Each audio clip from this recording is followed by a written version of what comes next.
Welcome to the Believe Again podcast. I am your host, Josh Robery, and I'm very excited to be talking to you this season about relaunches. So whether you want to relaunch your church, rebrand, revitalize, if you're looking for momentum, we want to give you some practical ways to do that and share some inspiring stories. And I'm going to be able to do that today with our guest, Pastor Tyler Harris from Awaken Church. Tyler, welcome to the show. Hey man, thank you for having me. It's an honor to be here. Well, I'm so glad to have you with me to share your story with everyone. It's a story I've heard that I found very refreshing, very inspiring, because you got to a point where you realized you needed to do something different, and you did a hard reset for your church plant is kind of how I would describe it. And you had tremendous results. And I just love the tenacity, the way that you were willing to put yourself out there and try new things to help your church be all it could be. So I commend you for that. But before we get into your story, why don't you tell us a little bit about yourself, your family, and your ministry journey? Yeah, so I was kind of had a unique background. I was raised in a pastor's home, but my dad didn't start pastoring until I was 13. And so I got to be a normal kid and a preacher's kid. And my wife and I got married super young. I was 19, she was 18, and we jumped right into youth ministry at 19 years old. And I've been in full-time ministry ever since.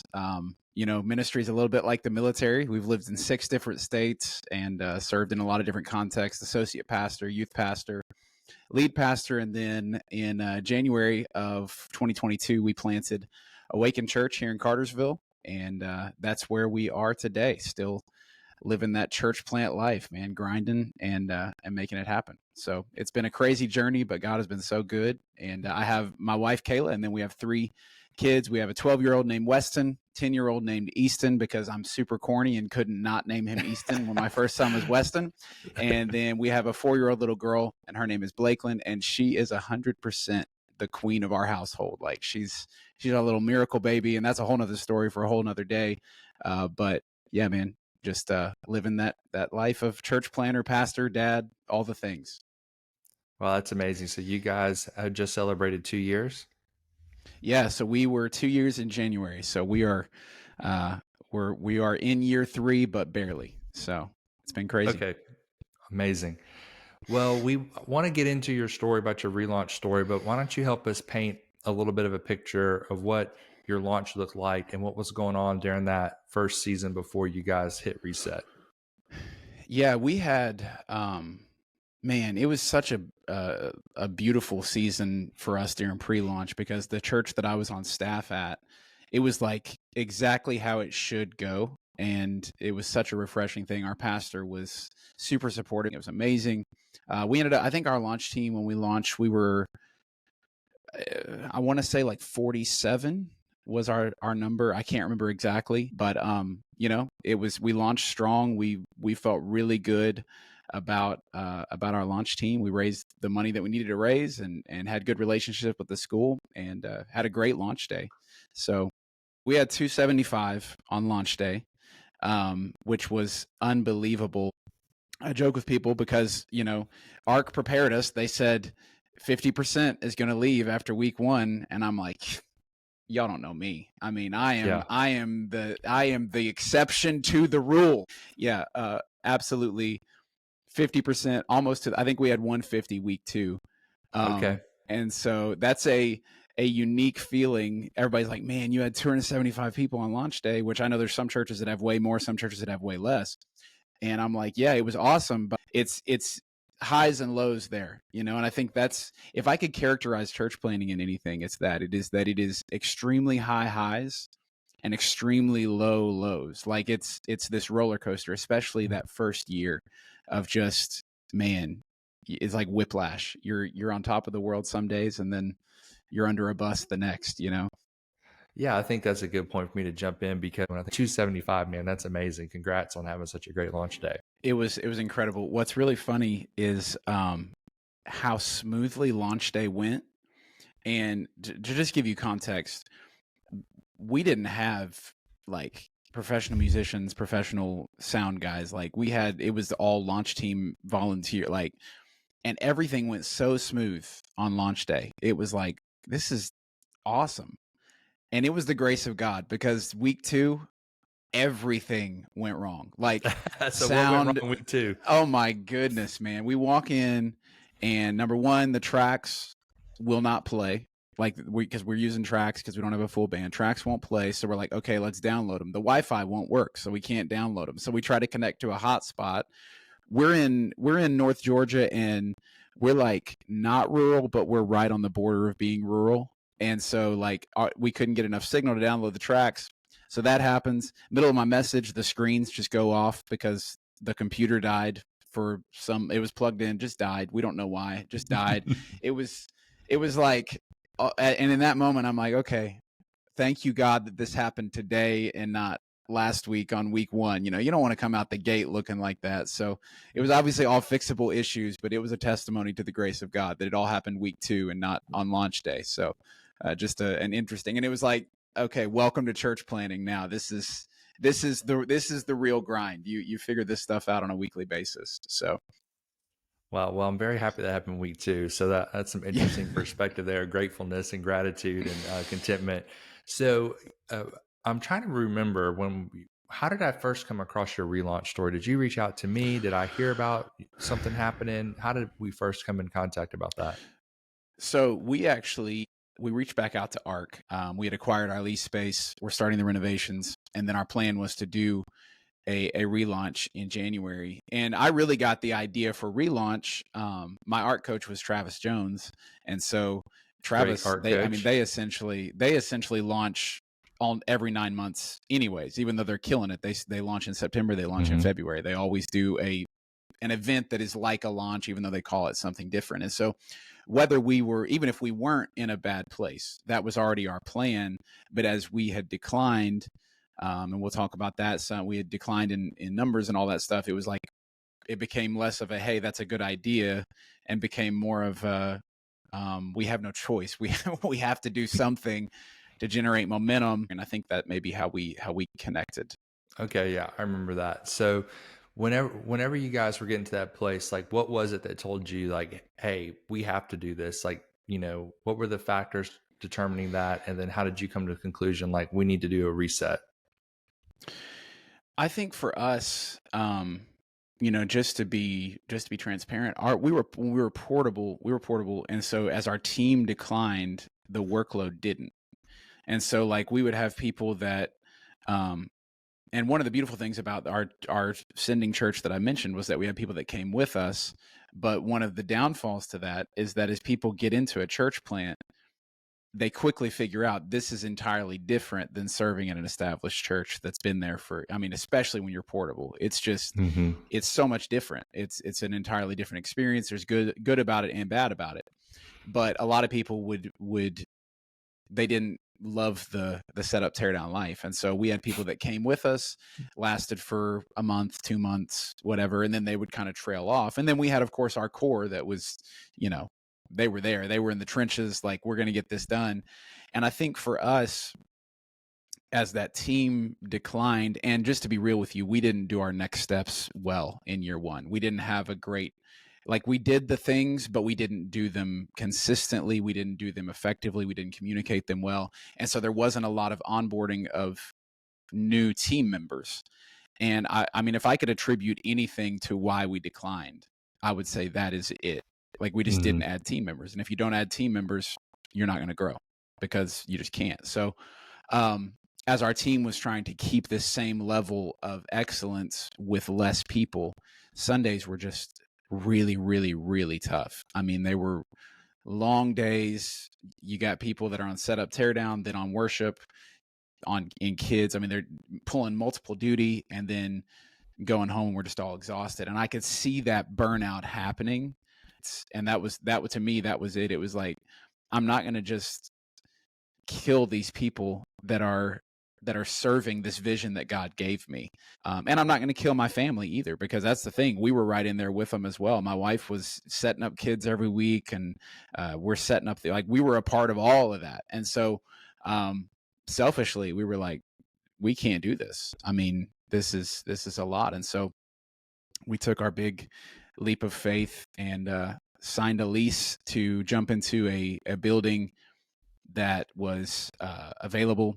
And the lease payment was quadrupling our monthly rent because our school was Whoa. so cheap. It was unbelievably cheap. But I mean, like, to put real numbers to that, we went from $1,500 a month to $6,000 a month in Wow. one fell swoop, while having decreased by over 100% in attendance. So by all business metrics, it was a terrible, terrible decision. And I can't even say that I'm such a great man of faith when I made that decision. My logic was this: like, we can either stay doing what we're doing and we can die slowly over the course of 2 years, 3 years, or we can really just go for broke and give it all we have, and maybe we die in 2 months. Like, I mean, really, I was like, if we're going to die, I would rather die fast than slow. Yeah. Well, I was reading through our text message thread, after you did the relaunch and what was happening, even since then, and some of the things that you were sharing with me. And I can't wait to get to that point where we talk about some of those things. So, what I wanted to point out about your story, and the reason why I asked you to be on the podcast, is because I think a lot of people, see a decline to a point where it plateaus, and it's like, hey, I can't do anything because I could lose everything, and I Mm-hmm. think you got to a point where, like, hey, this is not going well anyway. I'm not going to go down not doing what I think is the best thing to do. I'm going to go Mm-hmm. all in to try something different. And a lot of times when it's the person's leadership that needs to change, or maybe their approach of, their own health or spirituality, doing something like that is not going to work. But if you are someone who's healthy, prioritizing your family, treating people well, then maybe you do need to make a big shift, and you did that. So when you guys, well, let's get back to the numbers here a little bit. So what was your attendance before you moved into the lease space? So we were averaging on Sundays. The number that I use a lot is I use the number 63, because we had 2 Sundays in a row that we had 63, but our average was right about 80. But we were having 63, including kids. And I specifically remember that number because the day we had 63 was the day that I announced to the church that in January, when we did our relaunch, we were going to 2 services, and we were going to stay at 2 services.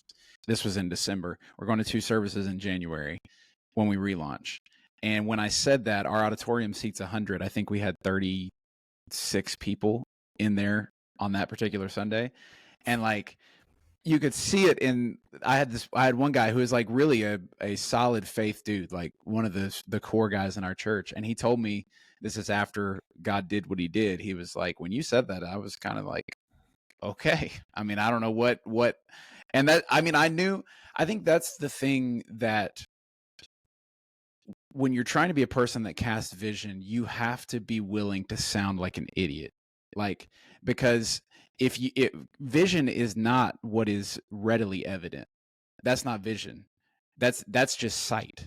Vision Mm-hmm. is that I see more than who's in here. And so, like, I'm casting, we're going to have 2 services, and we're about to reach our city, and everybody's like, okay, well, where are they? Because we've been doing this for a year and there's 30 of us in here.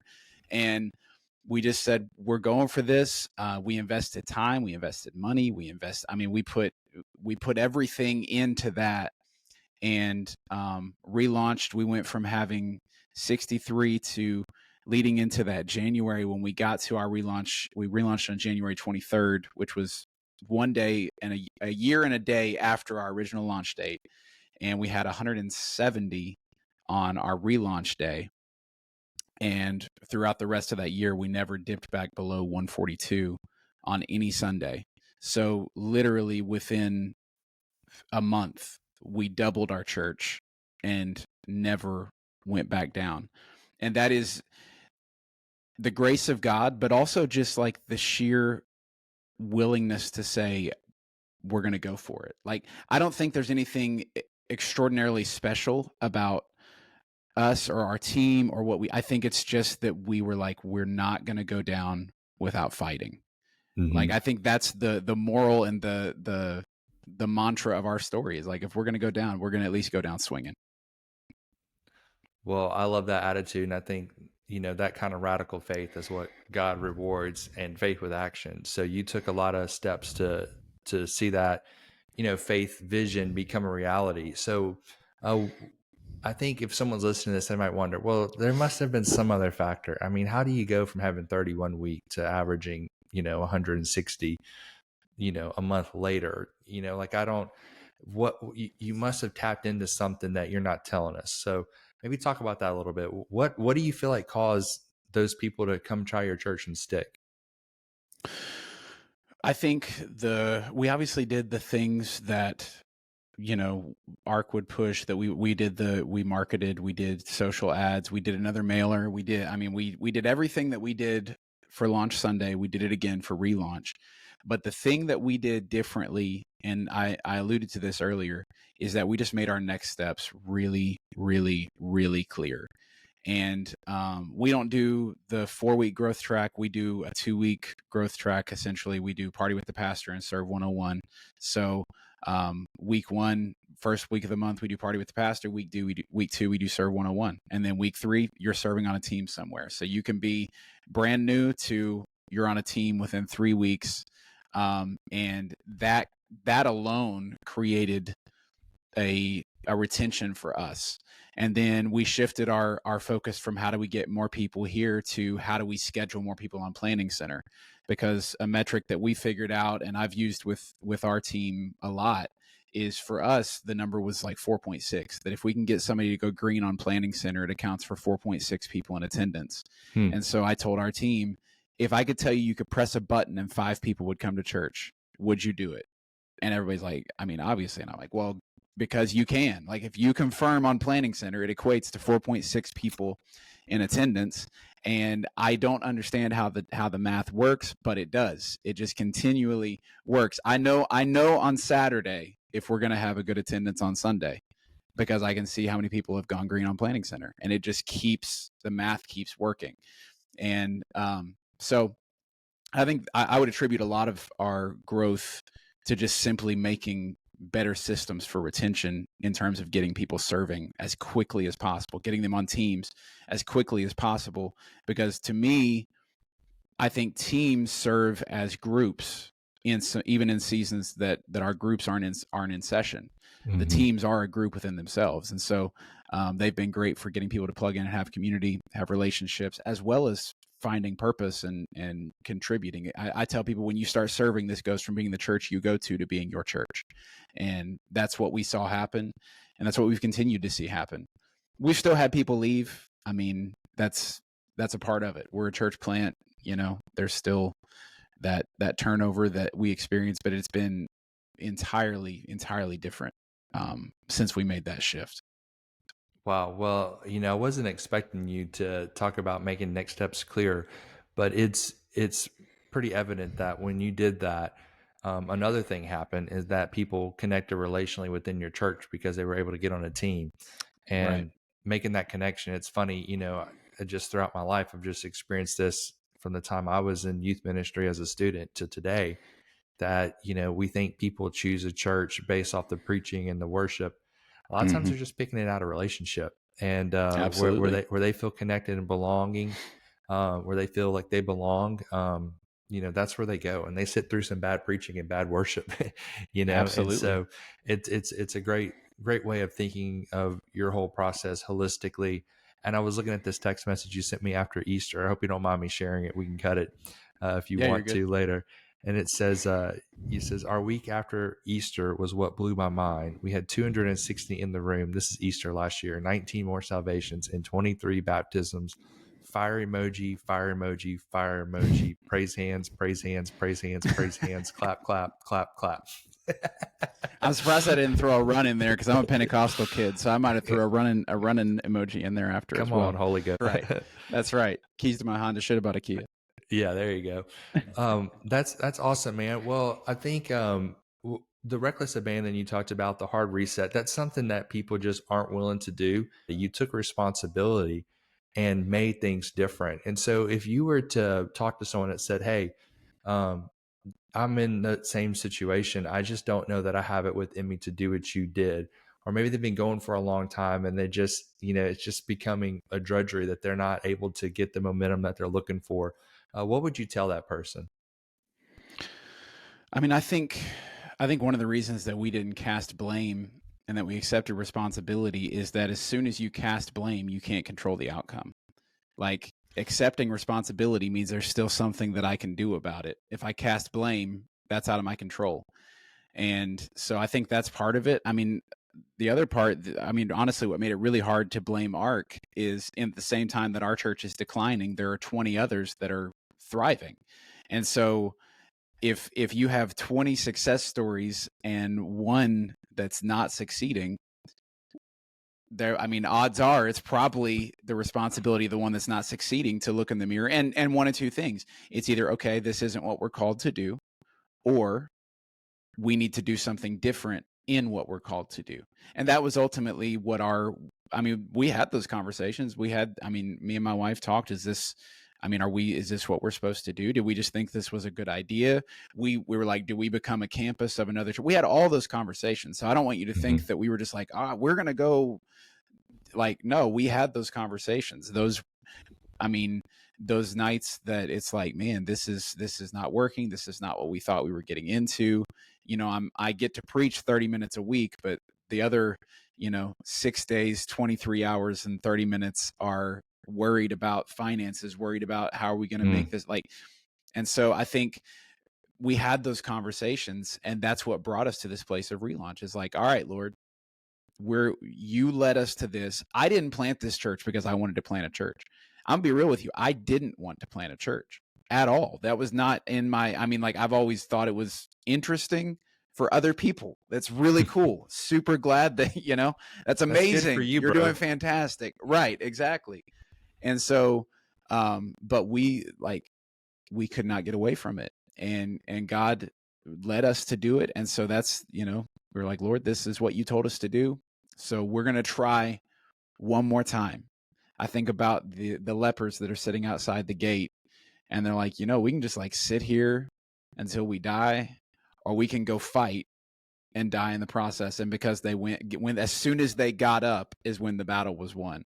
And I think that's the story that we experienced. Like, obviously retention played a role, marketing played a role, but I think some of it was just the favor of God to say, if you'll try one more time, if you'll give me one chance. And that's the thing that I kept telling myself is like, this is not a failure until I quit. Like, it may be trending in that direction, but it is not a failure until I say this is over. And I think that was to me a mantra that I live by, that I still live by, because I'm gonna be real with you. We still, like I said, we still have people leave. We've seen the trends up and down, and we've settled at a much better place than we were pre-relaunch, but we've still had we hit 200, kick back down to 150, get back up to 200, kick back down. So those things are still a reality, and that's going to be a reality. That's part of the culture we live in. That's part of, planting a church. But the faithfulness of God has been so real. And I think to the person that is struggling with maybe it not going the way you thought it would, to the person that gets on Instagram and sees the guy that was in the ARC training with you that has 500 on Sunday and you had 50, I think to that person, you just have to know what God called you to do, and you have to give your very best to that calling and let God handle the rest, because that's the only thing that I can attribute our success to, is that we gave God our best and he did what only he can do with it.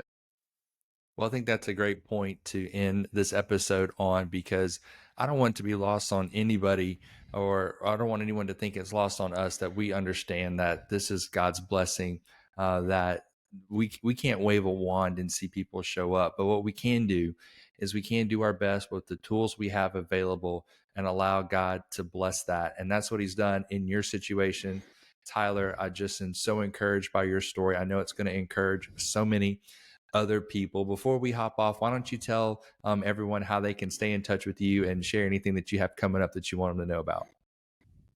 Absolutely. Yeah, you can follow me on Instagram at Tyler Harris 90. You can also connect with me on Facebook, and then you can connect with our church YouTube at Awaken Bartow. You can connect with our Instagram as well at Awaken Bartow. So thanks for having me, man. It's been a pleasure to share our story, and hope it can be an encouragement to somebody. Yeah, thank you for being here. Appreciate you. And until next time, talk to you later. Absolutely. I want to thank my guest, Tyler Harris, for being with us today. Once again, I just so enjoyed his story of tenacity and faith, stepping out and doing something new to see his church become all that it can be. If you're also looking to get some momentum for your church, I want to encourage you to check out our sponsor, Visit Planner, at visitplanner.church. Brad, Zach, and their team at Visit Planner do an amazing job of utilizing digital ads to see people plan visits to attend your church. The results have been phenomenal. I love them as friends, and I'm so excited to have them as a sponsor on this season, so go check them out. I also want to take a second and let you know that if you're looking to get some coaching and consulting, I'd love to help you out. You can email me at josh@believeagain.co to get a conversation started about that. Over the past few years, I've been able to help some churches and basically act as a strategist, sounding board, part-time executive pastor for some folks to help their church reach more people, even do a couple relaunches in there, and would love to have a conversation with you if you think that is a fit for you. I want to just again thank you for taking time for being with us today. Can't wait for you to join us next time. Until then, keep believing and leading strong.